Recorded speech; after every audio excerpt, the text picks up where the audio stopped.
विद्यालय को नाही रास्ता जो माटी रास्ता अछि वर्षा दिने विद्यालय जीवा बहु असुविधा हेउछि। हातरे बुट धरी प्राय 1 किलोमीटर छात्र छात्री मानकु स्कूल जीवाकु पडुछि। रास्ता कड़े जलाशय थिबारु अभिभावक माने प्रत्येक दिन पिलामानकु नबा आनिबा करूछंती।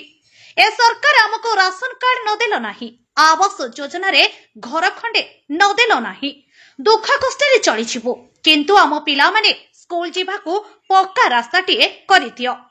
आम दुख बुझ ए मोहन सरकार। क्यामेरा सामने निजर दुख बखाणी सेही गाँर नंदिन राउत। मु आपन को हाथ जोड़ी अनुरोध करुची, आपण पिला पाठ पढ़िबा पई खंडे रास्ता दियंतु। राशन कार्ड नदेला नाही, इंदिरा आवास नदेला नाही, पिला पई पाठ पढ़िबा पई मु अनुरोध करुची। रास्ता खंडे आपण करंतु। रास्ता खंडे आपण यदि करिवे आमे बहुत बहुत खुशी हबु।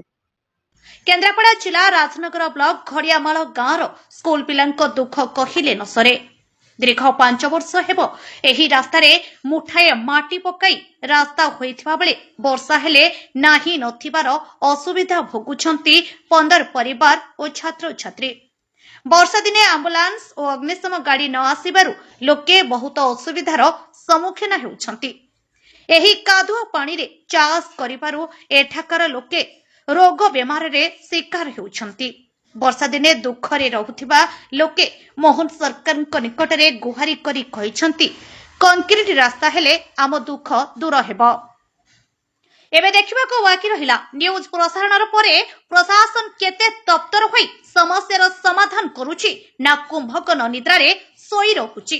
राजनगर गोलेक स्वयं रिपोर्ट शक्ति न्यूज।